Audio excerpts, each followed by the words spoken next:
All right, everybody, welcome to B.O. Boys for Wednesday, August 19th. F it, it's a raw feed.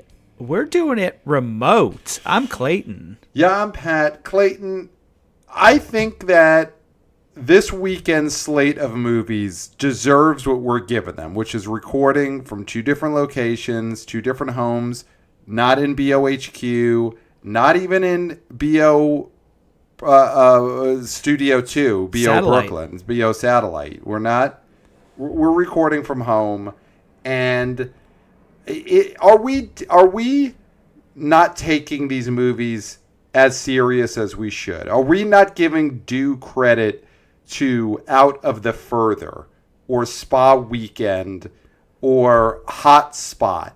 Do they deserve more? Do they deserve more than we're giving them? Absolutely not. Yeah. The only one I feel like might deserve more respect is Mutiny. Because What is Statham. Mutiny? That is Jason Statham. Okay. Lionsgate's Mutiny, which I have seen the trailer for this now that I think of it. We've seen it. I think we've seen it together. Yes. At a movie. I thought you were going to say. Okay. And there's been no substantiated evidence that this is the case. But I thought you were going to say you saw a sneak preview of this at CinemaCon. I did not. I am trying to think. Lionsgate didn't do a panel at CinemaCon. So, I was at CinemaCon this year. I went to CinemaCon in Las Vegas this past April. And Lionsgate did not put on a show for me. They didn't. And this was April. So they could have come out.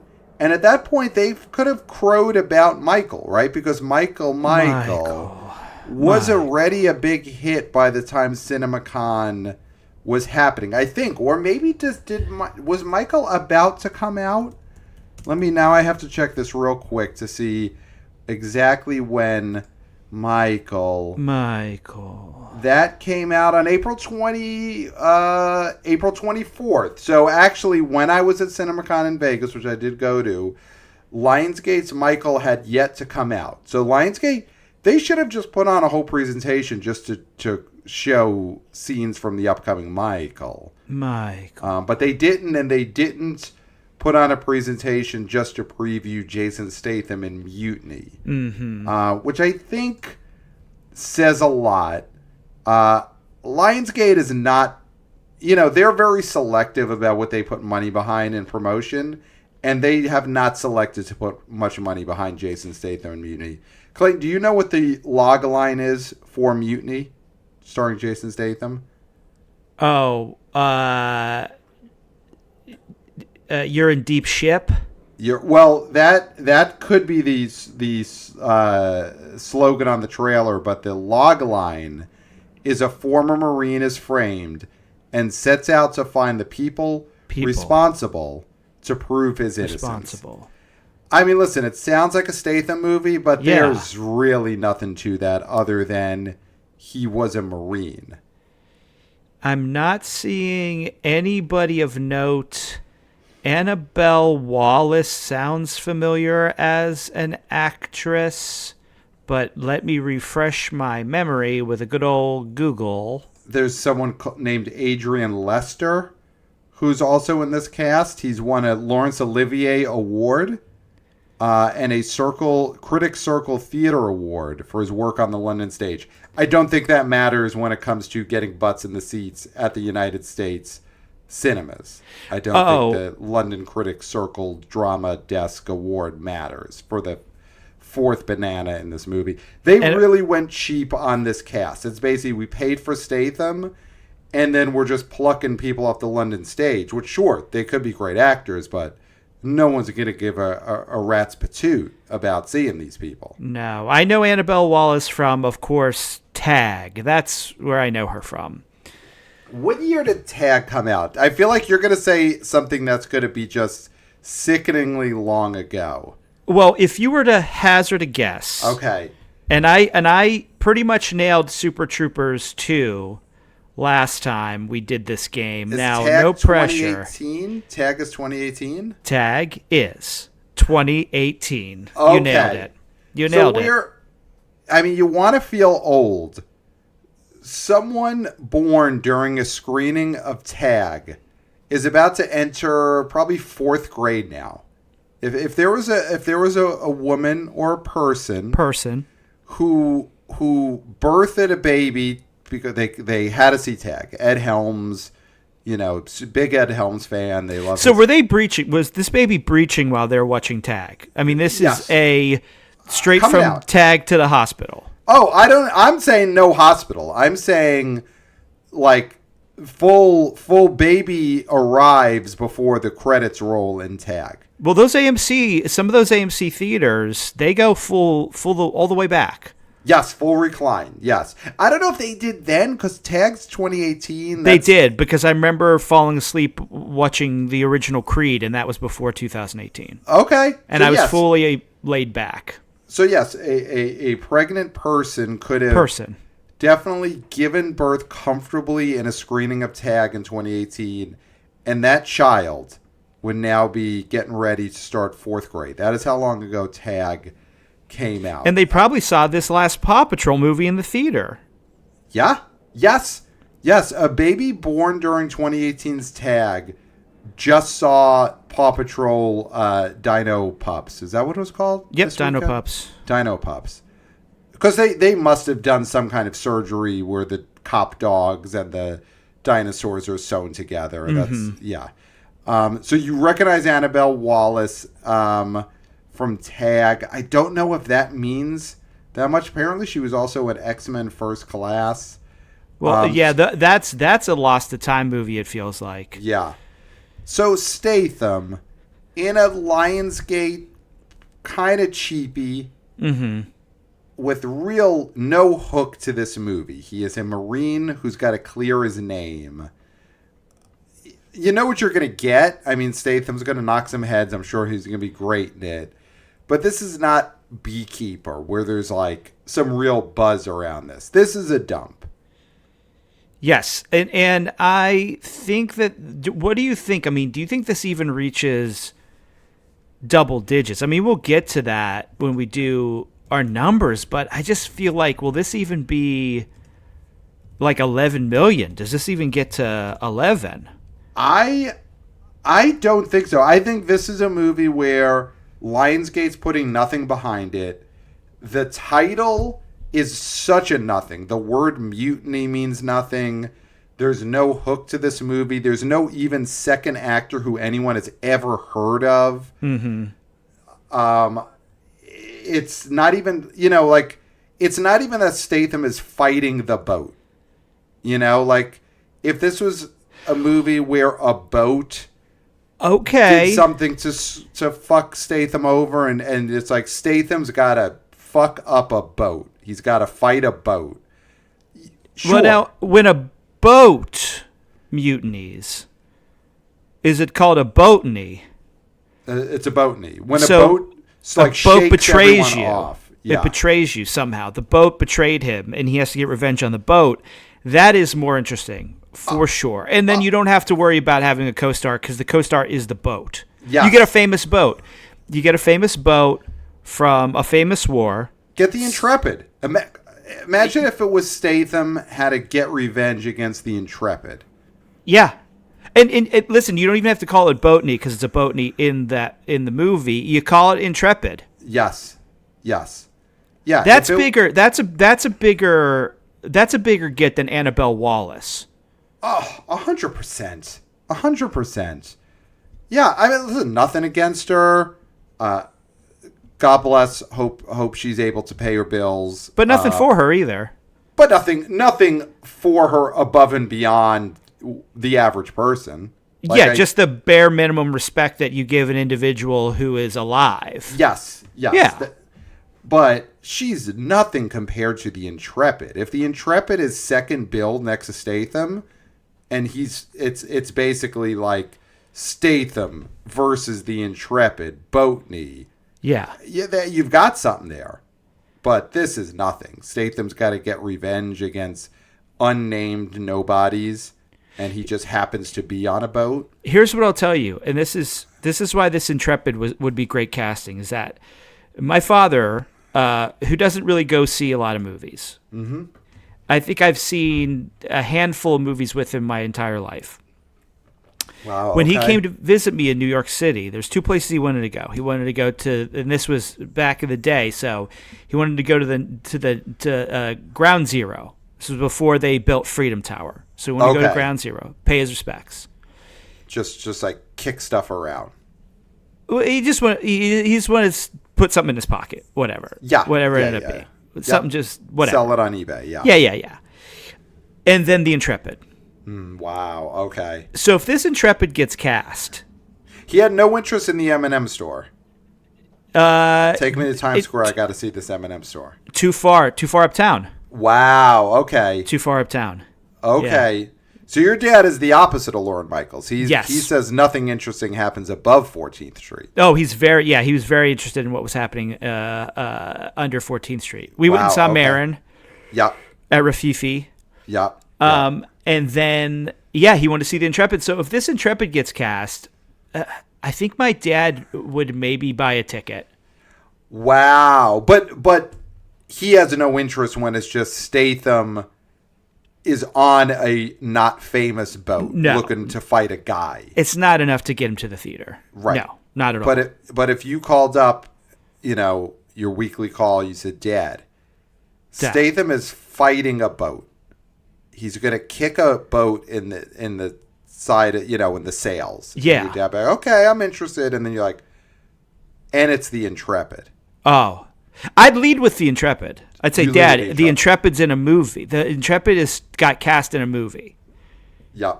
And he'd say, what is he, a effing X-Men or something? Right. What is he? What is he, Magneto? Right. So your dad hates the X-Men and the idea, but he does know all the names of the characters. Yes. Yeah. He's like, oh, well, wait, Toad? Did he get, he's the Toad now? He's Juggernaut? Toad, yeah. They cast the Intrepid as Juggernaut? Right. And your dad's furious at this point. Yeah. Pyro? He's fucking Pyro? What is he, Pyro? Right. And then you're like, no, Dad. He's not even Cyclops. He's not an X-Men. No. He's the villain in a Jason Statham action movie. Your dad's in. Yeah. And that's a great setup because then that's, you could do a Fast and Furious situation where the end of this movie, Intrepid, goes good. And next movie, it's Statham and the Intrepid. Versus whoever. Yeah. Yeah, we're not paid to go that far. Right. I mean, all this wood shedding would cost a lot of money in a Hollywood writer's room. Yes. So we're not going to go further than this because we already gave them $1 million of ideas. Yeah. I mean, listen, they're still paying in these punch-up rooms. Patton Oswalt gets $15,000 just for a joke that someone says off camera. Mm-hmm. Yeah. Oh, he's getting paid for Deadpool lines in Doomsday. 100%. Good on him. Go for it, and then you're not on screen. So yes. So that's Mutiny. It's not Statham versus the Intrepid. It's pretty boilerplate, getting no promotion. And listen, the problem with something like this, which I think a lot of these movies are going to face, is it's still Odyssey and Spidey Man are going so strong. So if you want action, the dudes are going Odyssey or Spidey Man right now. Mm-hmm. So I think more than the average Statham movie, this is probably going to get really lost. So I mean, he was doing a bunch of those Black Bear distributed movies, which we'll get to. Black Bear, they have a movie this weekend, but Lionsgate is supposed to be a step up from that, but I don't see it doing that much better than some of these Black Bear movies he's been doing. Yeah, I mean, Lionsgate, they put out a lot of stuff and they're not able to put weight behind more than a few things a year. No. And I don't think they took any of that money from Michael and decided to put it on the table for Mutiny. Yeah. That's not how it works. It's not like Mutiny got, weekend 7 of Michael. Let's put that on Mutiny. That didn't happen. So let's build our way up to getting out of the further. Let's just quickly go over. There's something called Hotspot coming out this weekend that we both watched the trailer for. And logline of Hotspot is, in Hotspot set in a near future society ruled by sentient AI, a private eye investigates a murder case only to discover a rebel group capable of undermining the digital overlord. Okay, so it's a movie where the bad guy is a sentient AI. Which, sure. Clayton, does anyone want to see right now a movie about a sentient AI? I mean, I think, there's been movies about computers that have come alive before, right? Of course. Yeah. So I think the idea of now calling it AI is just more annoying than anything else, because we've seen this plot before, just with a new moniker, right? Yeah. Just in general, watching this trailer, I thought they're trying way too hard. This looks very stylistic in a very annoying way. Mm-hmm. And I couldn't imagine anybody but your most annoying friend wanting to see this movie. I do think this is a good way to weed people out of your life. Okay. If they say, yo, you know what looks good? Hotspot. Then you can be like, good, I already had too many friends. Right. Which is a problem. They talk about the loneliness epidemic, and sure, that's a thing. But also having too many friends is a problem as well for some people. Oh, yeah, there's a popularity epidemic. Yeah. Where you're just too popular. Or you just have too many people that you have to respond to texts from. Right. And this is a very easy way to maybe not break up a long-standing friendship, obviously, but this is more, let me amend, this is a good way to get rid of an acquaintance. Okay. I mean, 5 years and under. Yes. At this point in our lives, honestly, we've known each other about 15, 16 years, and I still think of you as a relatively new person in my life. Yes, because friendship for men our age and our background, that is a newer relationship. Yeah, I mean, mostly, yeah. Deep Popcorn goes back, we're going on over 30 years. So, you are a new friend. So I would say if anyone who you've known for 10 years or less texts you and says, dude, we should go see Hotspot. Yeah. That's a block.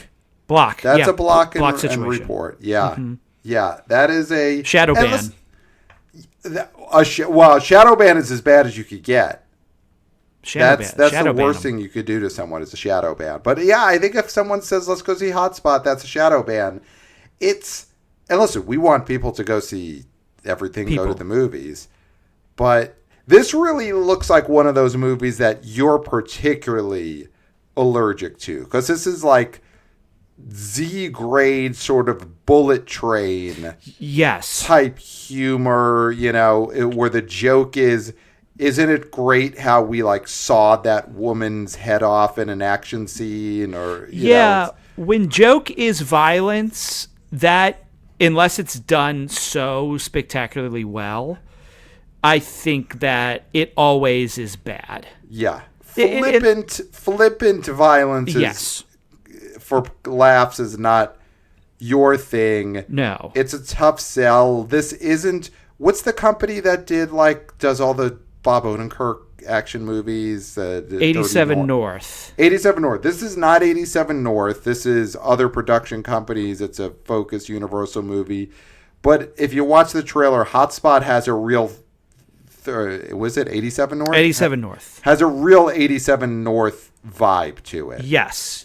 I mean, it's the dumb outfits, like you said, the sort of deadpan violence as a punchline.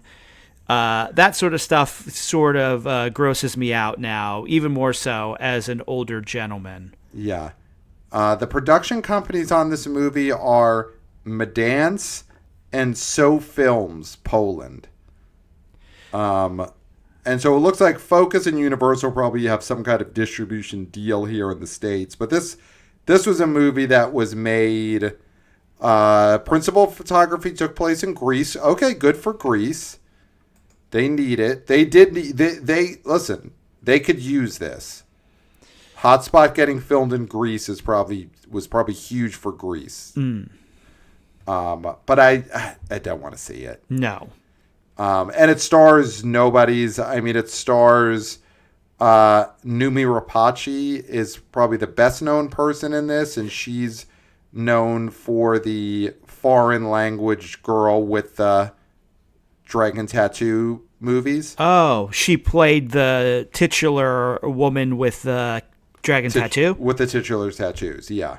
Yeah, not the Fincher one. These are the actual foreign language ones that I've never seen, but everyone says those are much better. Well, they actually got the sequels made. Yes, they got to make all of them. So, you know, she's been in a lot of stuff over the years after those movies. She was in a Sherlock Holmes Downey movie. So, like, she's been around in U.S. stuff, but I don't think...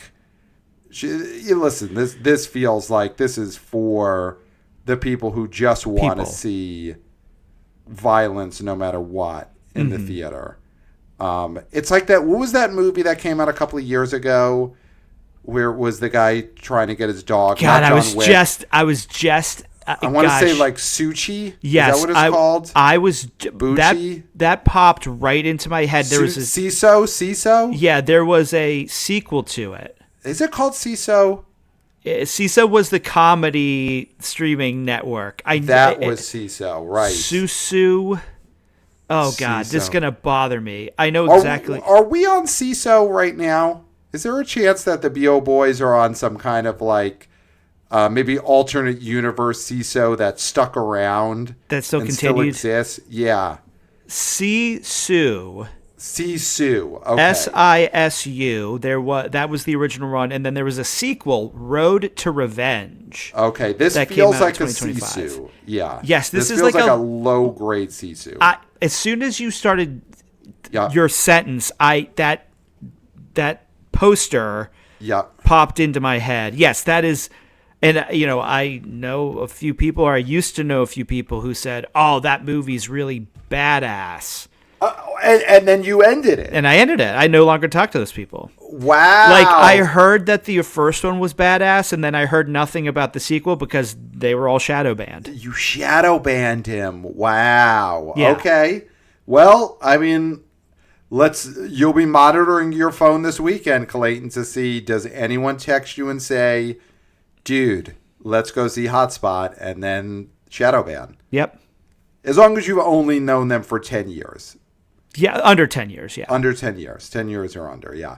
All right, so let's move on to Spa Weekend. Spa Weekend. This is from Black Bear. Black Bear putting out Spa Weekend, and it's a comedy. I'm excited. You know, unlike a D-grade action movie, this I'm rooting for because it is a studio comedy. Well, it's Black Bear comedy. Black Bear comedy, but you know what I mean. It's like it's got the feel of just a 90s comedy. It's written and directed by, this team of John Lucas and Scott Moore.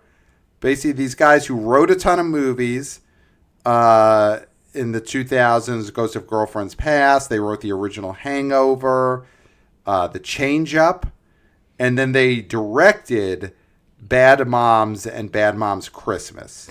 Well, isn't The Change Up the famous movie where it's Ryan Reynolds? Yep.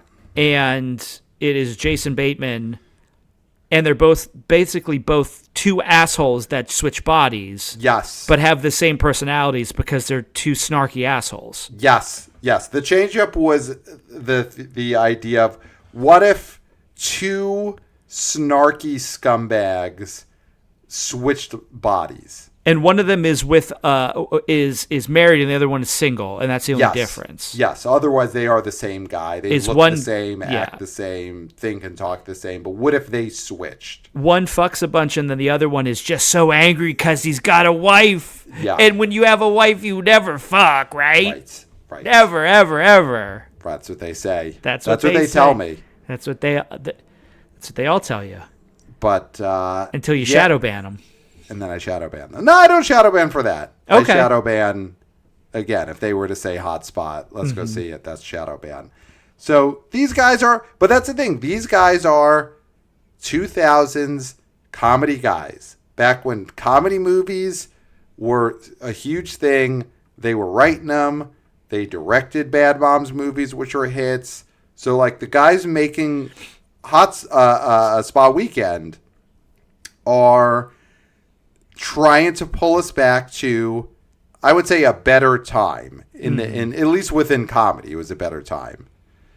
So this is a cast of known actresses. At least 3 of them I know very well. Leslie Mann, of course. Yep. Isla Fisher, Anna Farris having a good year, and then Michelle Buteau, who was a stand-up comedian back in the day.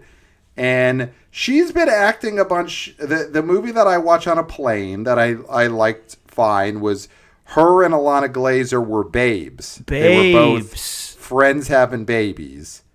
And she was the co-lead of that. She's good. She is, again, in the 2000s, if she had gotten this opportunity then, I'm not saying she was going to be a huge comedy star, but I think there'd be more of these type of movies that someone like her would be in. Yeah.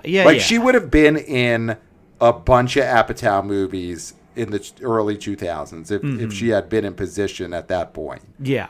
So yeah, it's got that cast of like, I know who all these people are.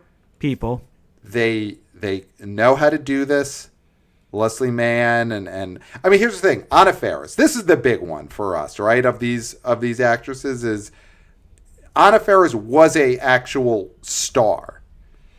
You know, had a run to a certain level. She is a draw in the comedy genre. She had her run. Yes. And not saying she was Tom Cruise, huh? You know, so if you're Kirk going for a run right now, I'm not out here saying Anna Faris was Julia Roberts, but she had a run where people went to go see Anna Faris movies. Yes, in the comedy milieu. Yeah. She definitely could draw people. Yeah, people. So she had Scary Movie 2026 in June. Made $100 million domestic, right? Yep, got over 100. People liked it. I think the audiences for sure liked her and the Wayans brothers and Regina Hall. Like, of course. The original crew, they did great. Does any of that carry over from June until now? Our audience is saying, "Oh, Anna Faris is back. Let's keep this party going." Now, again, Pat, what do I always talk about with these sort of smaller movies? You tell me. Keep talking about it. Penetration.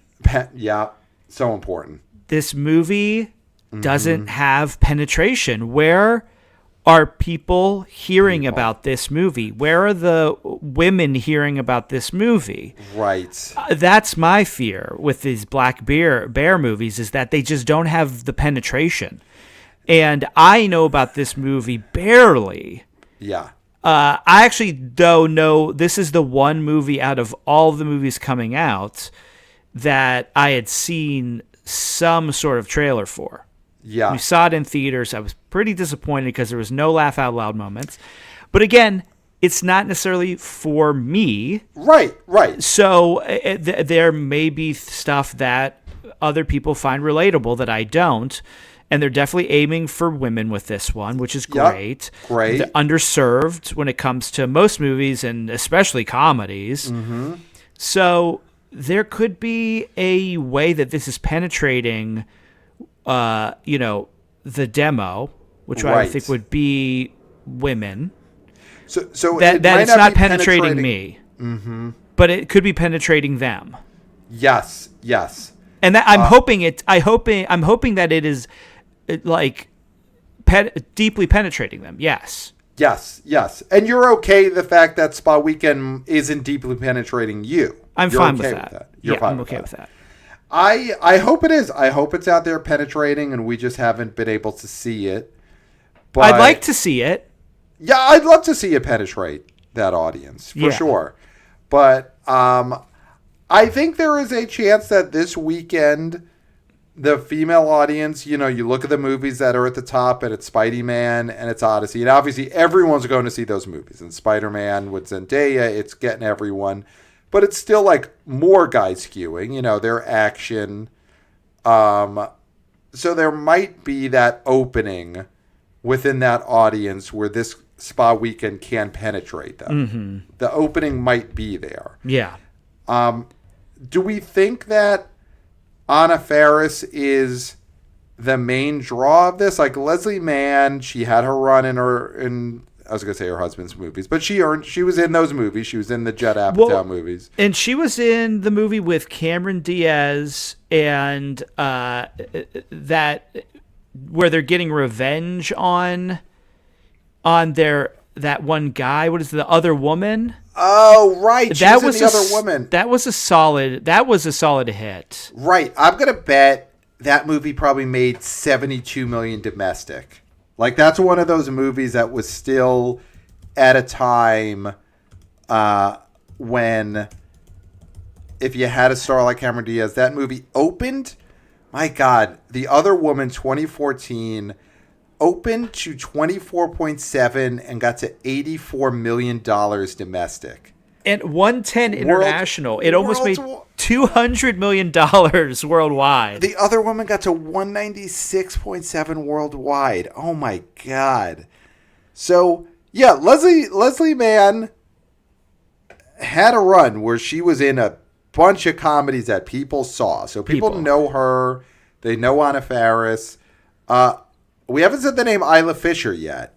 And she's probably one of those actors that it never really happened in the way that you would have thought after Wedding Crashers. She obviously was in a ton of stuff. Yeah. But she never had a vehicle that worked. No. But she's known. Like, people know, they know her. She's a steady hand in this type of movie. I think what it is it's about the combination of all them together. I think it's the cast is the draw. If you were to ask, maybe Anna Faris is the one that people would say they by name, but I think the ensemble would be why they would want to see it. Yeah. Isla Fisher, I'm just looking at her movies and remembering she was the co-lead with Jason Biggs in a 2006 movie. Could you remember the name of this movie? I remember the poster, I believe. She's in a wedding dress. Oh, gosh. What is it called? It is called Wedding Days, but with a Z. D-A-Z-E. And do you know who directed it? It was directed by someone who we saw act in a movie this week. It was directed by... Yes. Isla Fisher and Jason Biggs in 2008. Wedding Days went direct to video in the United States after actually being released in the UK 2 years earlier. Oh, wow. Yeah. And it was a director from... So somebody in... Brink of War? No. Can I just give it to you? Yeah. Directed by Michael Ian Black. Of course, we did see the 25th anniversary screening of Wet Hot American Summer this past weekend. A movie that listen, Kirk Minahan on our last episode He just flat out said it. People didn't want to see that movie 25 years ago. They didn't want to see it now. They won't want to see it in 25 years. But we went to see it.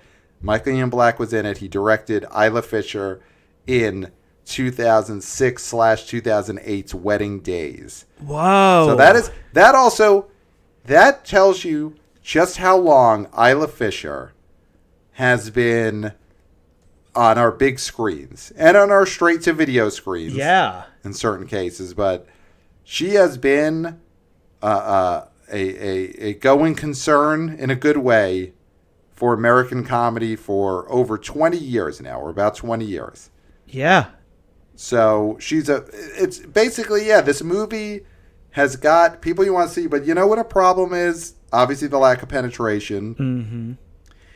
And up until even the 2010s, you could have imagined, and we've brought this up before, you get these 4 gals together and all weekend they are hosting movies on Comedy Central. Mm-hmm. They're hosting a marathon of funny girls gone bad, and they'd be showing, next we're going to have a screening of The Sweetest Thing brought to you by the actresses from Spa Weekend, and they would do all their interstitials and you'd get to see exclusive scenes from Spa Weekend, and now back to The Sweetest Thing. Yeah.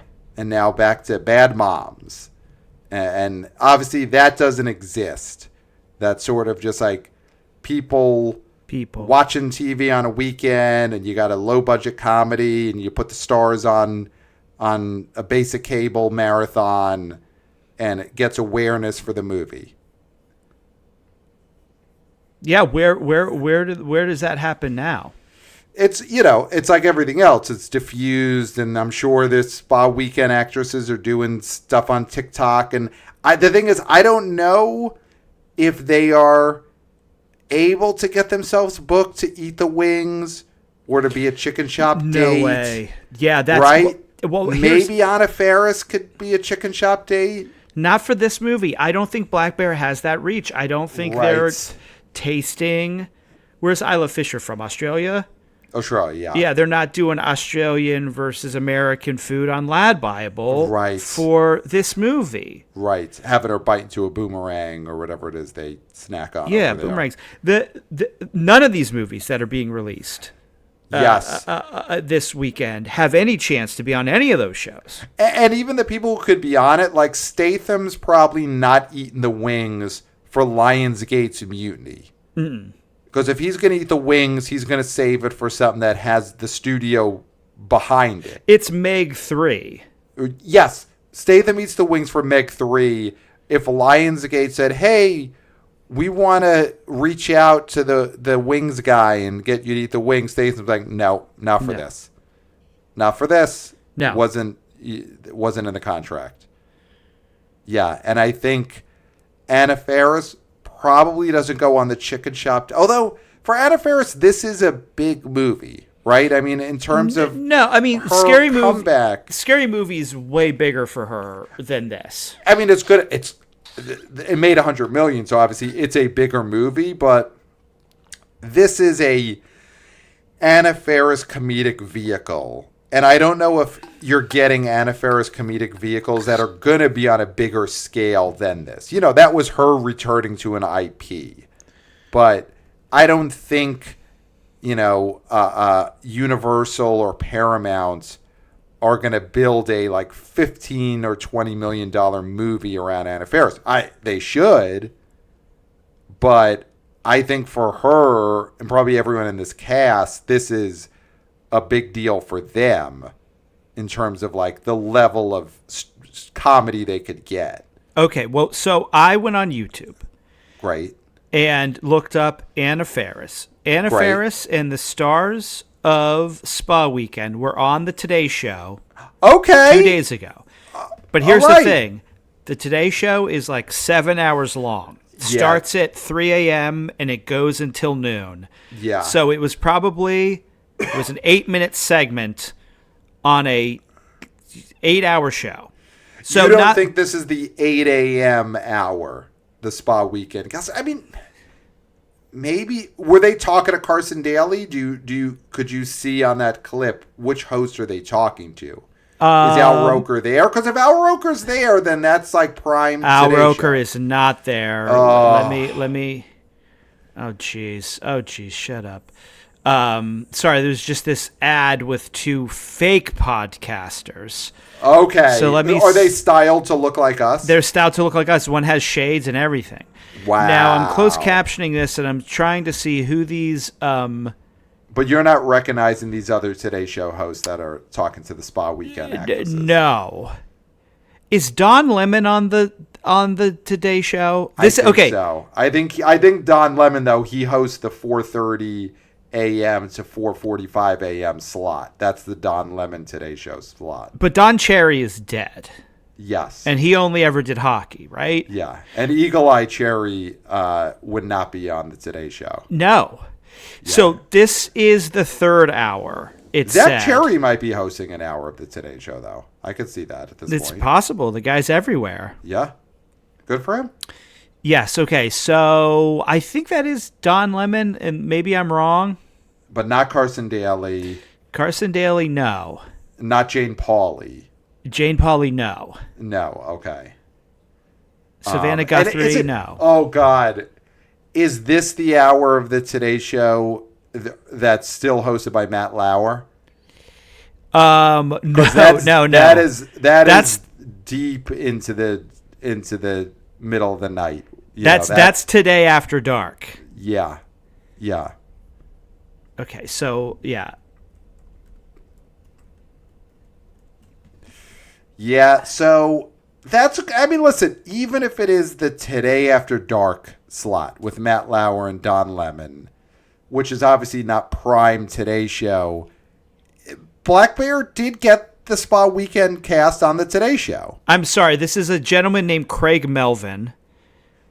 And then could you imagine Chanel Jones? Could you imagine back in the prime era of NBC's Today Show in the 80s and 90s, there being now we go to our host Craig Melvin. Yeah, Craig Melvin. Those are both two nerdy names. Right.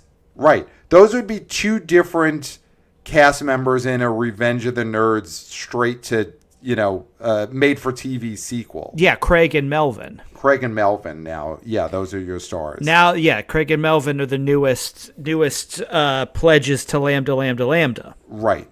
And Booger is like the principal now. Yeah. Stern never did his Revenge of the Nerds reboot. No Porky's. No. He was supposed to do Porky's. Yeah. He's supposed to remake Porky's. Yep. He's supposed to do a reboot of Revenge of the Nerds. Was he going to play Porky? Or was he going to play one of the teenagers? He was going to play one of the teens. Wow. I mean, he did it so effectively in Private Parts. There's no reason why he wouldn't. If he did it in 98 or 99, he could have played a teenager. Yes. He could have been the one putting his eye through the peephole. Yeah. Or he would have then, let me put my thing in the peephole. And the joke is it's so small. No one can see it. No one can see it. Yeah. So yeah, Spa Weekend.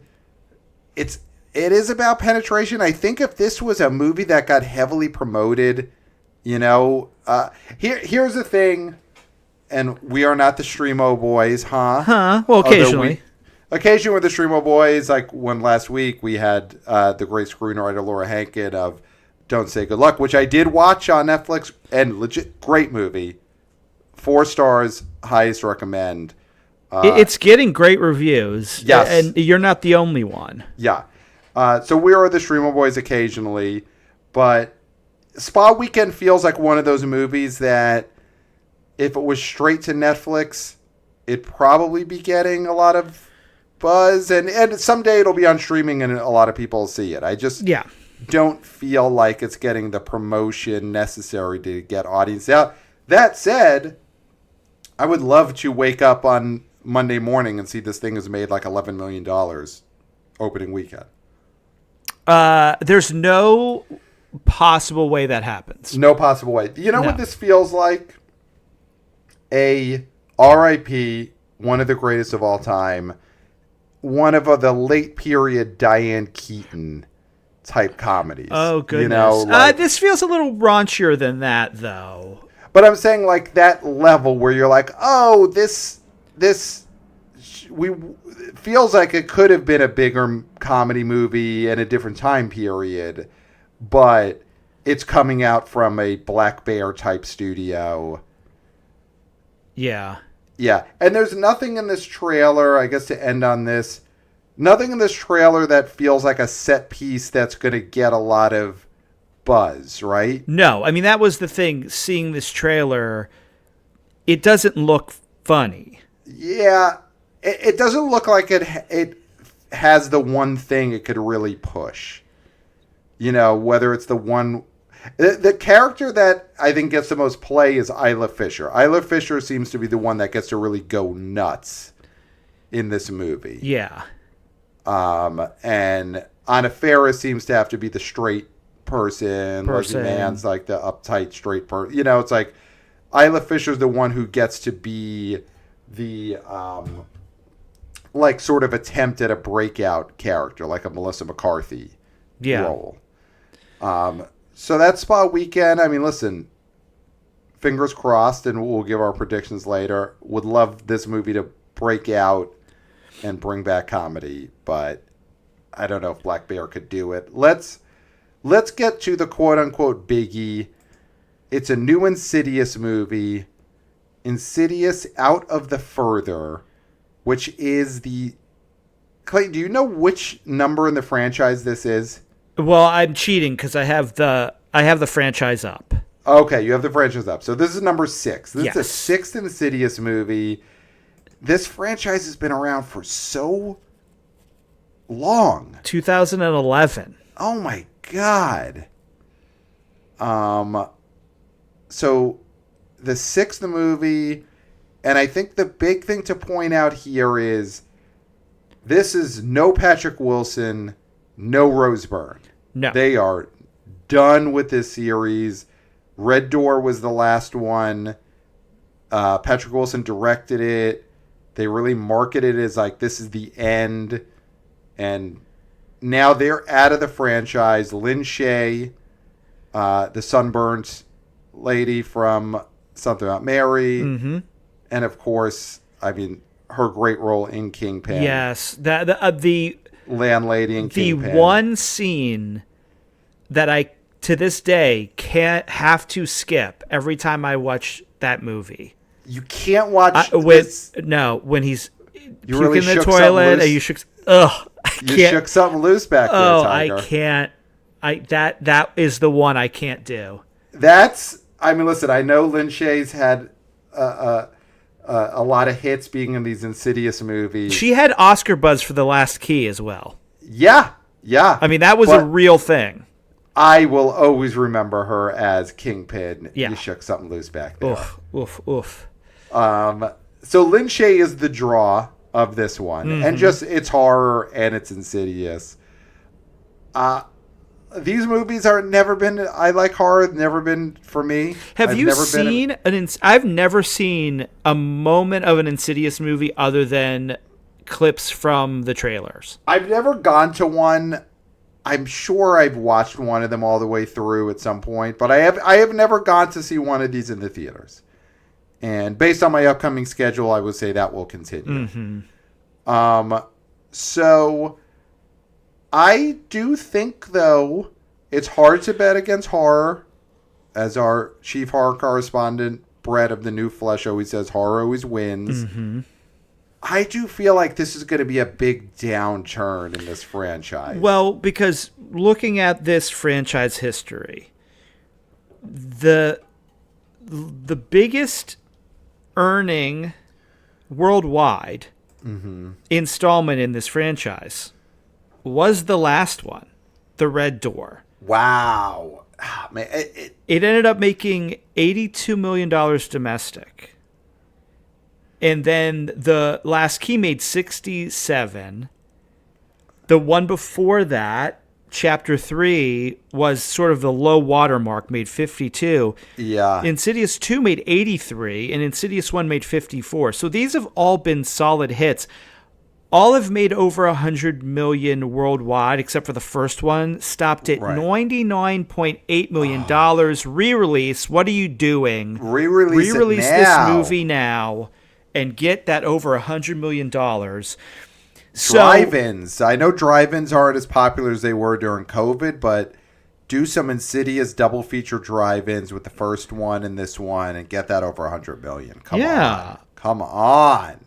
And so this is a successful franchise, but here is the problem again. The stars aren't in this. The main stars aren't in it. Yeah. Patrick Wilson directed the last one. That was a big moment for everyone, including himself. And then this movie is directed by the guy who did Come Play. Okay. Famous 2020 release Come Play. Yeah. Yeah, we talked a lot about Come Play back during the COVID year. Mm-hmm. Yeah. So with Gillian Jacobs. And that's the level of movie she's been able to get. The Pizza Bros post Community, they're directing Avengers movies. And unfortunately, Gillian Jacobs is stuck with Come Play. So this, let's see, and I don't normally do that. We rarely do this. Okay. But I'm going to look at the Rotten Tomatoes here. Okay. This. Only because I don't know what the Insidious. I feel like these are pretty well reviewed horror movies. I don't think these are particularly beloved critically. You're right. I mean, horror always has a tough time, but I think these are like kind of media. My guess is these all finish in the 50 to 60% range. Well, so the first one, 66. Okay, so they're all. Some of them are in the 30s. Yeah. And then the one that is the best reviewed, other than the first one, is this one. Out of the further at 65%. But as we said in the last episode, critics have gotten dumber. Okay. And I do think that they sort of have gone to the level of the movies they're being given. And so when an Insidious 1 came out or Insidious 2 came out back in the day, there was a lot more expectations for movies in, I feel like, when would this have been? Oh, you still had your Leonard Maltins. 2013. 2013, yeah. You still had like a Leonard Maltin. For Insidious 2, yeah, you had an expectation for quality of a movie. Now, I think that has gone down. I think also the critics are more paid now at this moment because this movie hasn't come out yet. So the fact that this is still like a fresh sort of means that the people who are paid to say this movie's great have done their job.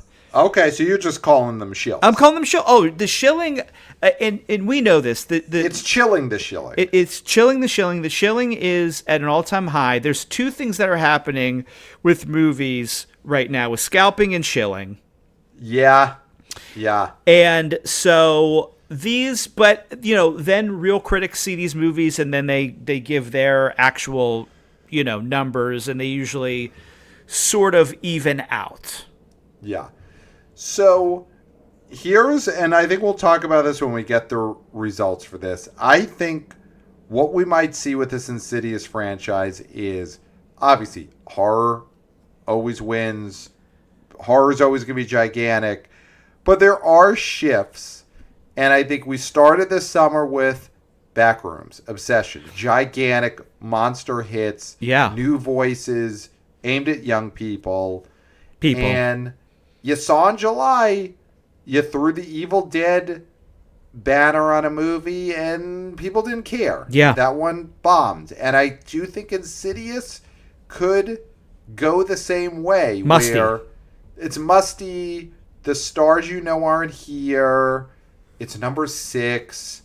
You can't just throw Insidious on there. So we'll see. But, I mean, we'll get to our predictions. But I'm not jazzed about this one's chances.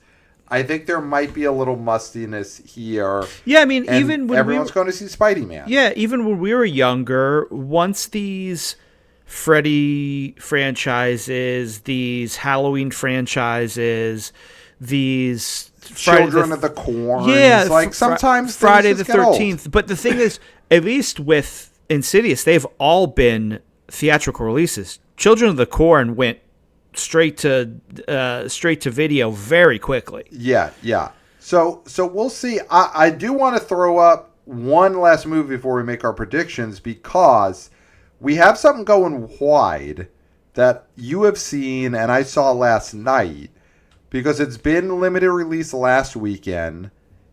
Tony. The Tony Danza.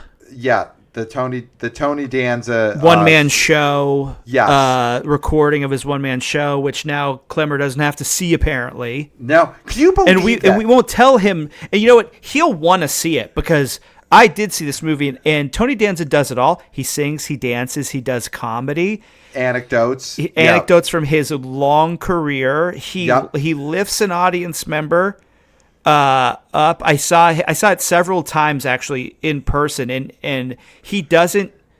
It's not like this isn't a bit. He lifts any like member that's in a certain seat, and it's been a different weight each time. Yes, and so you just never know. And I hear for the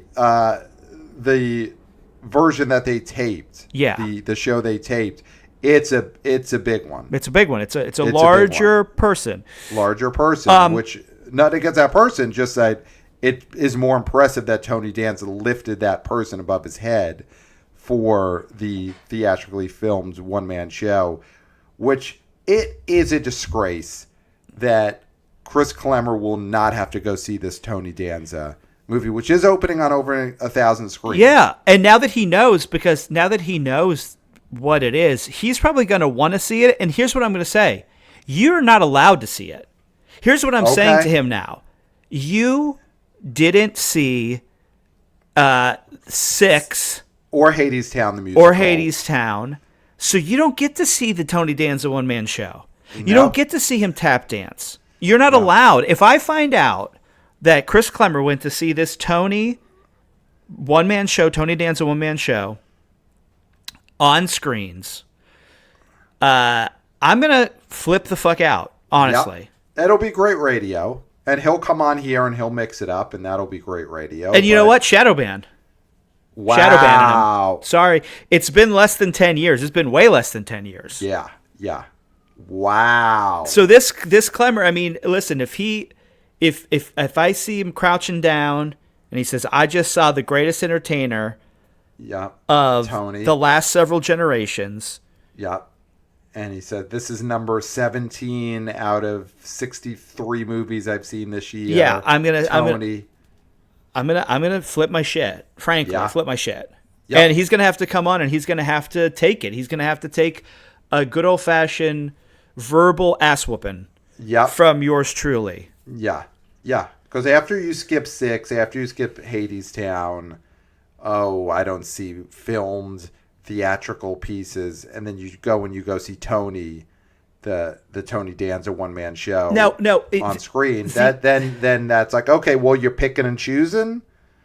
The moment, and listen, I don't want to spoil things, but when he does his monologue about being a teacher in the Philadelphia public school system, it truly is touching in a way that you have to see to believe. And guess who's not allowed to see it? Chris Clemmer. Not allowed. Nope. Not allowed. And now, the thing about Tony Danza is that food is so important to his story and to his life. And what I loved about Tony Danza, the Tony Danza one-man show filmed from the stage for the screen, is that 38-minute cooking segment that he does on stage. Yeah. And I think it translated to the big screen in such an incredible way. Yes. Like, because when you go see that show, which both of you saw the show, we saw it in previews, we saw it touring, we've seen that stage show many times. He feeds the whole audience. He feeds the whole audience. And I thought, okay, how are they going to capture this when they film it for the big screen? Mm-hmm. And then I saw Tony, Yeah. the Tony Danza one-man show filmed for the big screen. And you could smell it through the screen. I don't know how they did it. We didn't have scratch and sniff cards. No.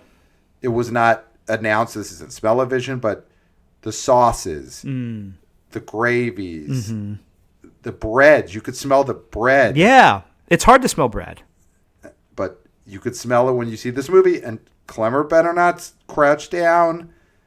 Say, I saw Tony, the musical, the one-man show, and I smelled the bread. Better not say that. No, you have to. Because he hasn't earned it. He hasn't earned it. He didn't go to see Hadestown. He didn't go see Six the Musical. He should not be smelling this bread through the big screen. You have to suffer through Hadestown to be able to see an actual play, or I guess one-man show performance. Yeah. Well, he does in the show. He does a whole performance of Our Town, and he does every single part. Yes. Within and it makes sense narratively. So it sounds like it doesn't make any sense. Yep. It really does make total sense narratively once Total you get sense. to the very end, which I won't spoil. And No. If Clemmer puts a gun to my head and asks what happened, I won't tell him. No. He doesn't deserve to know. And he doesn't deserve to see the wigs that Tony Danza uses in this that are all, of course, strands of spaghetti. The way he cooks his own wigs before he puts them on his head. It's crazy. It's crazy. It's crazy. It's crazy. Call my analyst to see this one-man show on the big screen. It's an incredible live show. Again, we got to see this film in limited release, and now it's going wide this weekend. Yeah. So I'm excited for it. I don't think it's A24. I don't think it's gonna Break out. No. break out, but I think it's certain. This is one of those movies where in certain neighborhoods, like the old neighborhood where I'm from, the old neighborhood, this beats Spider-Man this weekend. Yeah, maybe. The Tony Danza one-man show film for the big screen. I think it outgrosses Spider-Man at the Alpine in Brooklyn on Fifth Avenue. I think it outgrosses Spider-Man in Sheepshead Bay at the UA Sheepshead Bay. I think it outgrosses it. I think at the closed down Marlboro Theater on Kings Highway, I think it outgrosses it there, even though that theater closed 30 years ago. I think Tony is playing there this weekend. So I'm very excited. I'm going to see it again. You'll see it again. Clemmer better not see it. Better not. Better not. He better not. Let's and we have a mailbag that's engorged. We're not going to get to it this episode, but we've got to get to it soon. I think next episode we will lance an engorged mailbag. So send us your emails, theboboyspodcast@gmail.com. Engorge it some more, and then we've got a lot of emails we'll get through. But right now, Clayton, let's do predictions. Let's do top 5 predictions for this weekend of August. What is this going to be? August 21st. So would you like to go first or second? Wow. Those are your choices. First. Do it. Go for it. What's your top 5? Number 1, Spider-Man Brand New Day. It's going to be number 1 for the 3rd time in a row. I think this drops another 50, but that leaves it at 35. Which I think this going to be the 4th weekend. This is going to be the 4th weekend. Is it the 4th weekend? Yeah, this will be the 4th weekend of Spidey-Man. 35. Number 2, I still think is the Odyssey. Wow. Okay. I mean, people are still paying the ticket price for this movie is still outpacing every other movie. So just on sheer amount of money you have to spend to see this movie, I think it is going to do 19. I think it's a Okay. very minimal drop for this. Okay. I think End of Oak Street, I really think is going to start eating shit. And now this is a movie you're going to see, what, tomorrow? Tomorrow night I have Okay. tickets to see The End of Oak Street with my wife. Parentheses Borat. Excited to hear what you have to say about it. It's a very divisive movie, it feels like. Yeah, I'm excited. So I think number 3 is going to be Paw Patrol, the Dino movie. Wow. Okay. And then under that, I think we get Insidious. Okay. And I think Insidious is only going to open to 11. This one goes to 11. Yikes. And then under that, I do think Mutiny squeaks in. Wow. Only okay. because it is Statham.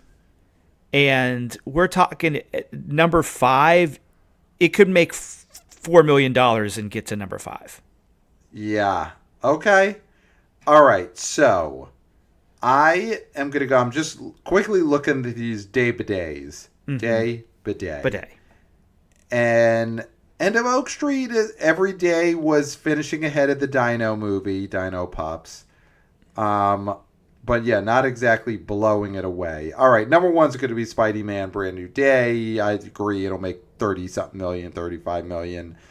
Number 2 is going to be, God, I guess it really does have to be, I mean, if we're saying The Odyssey, then we're really thinking Insidious tanks. I think, yeah, it's going to be The Odyssey's going to make like 16. Because I don't think Insidious gets to 16. Right? I don't see that. It just has nothing new to offer. So maybe right below it. I think it'll get to like 14 or 15. Then I do think End of Oak Street. I think, maybe I'm being optimistic, but I think End of Oak Street could make like 12 or 13. And then Dino Pups is number 5. I don't think Mutiny gets in the top 5.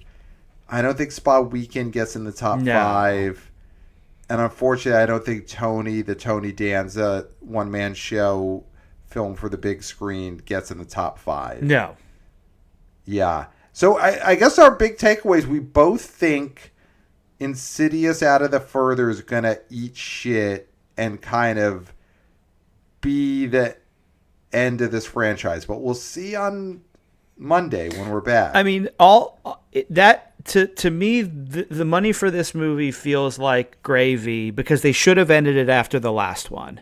Yes. And they didn't, and they saw that it was the highest grossing of all of them, so they thought, let's just wring this out for more, and whatever they get. This feels very Jackass best and last.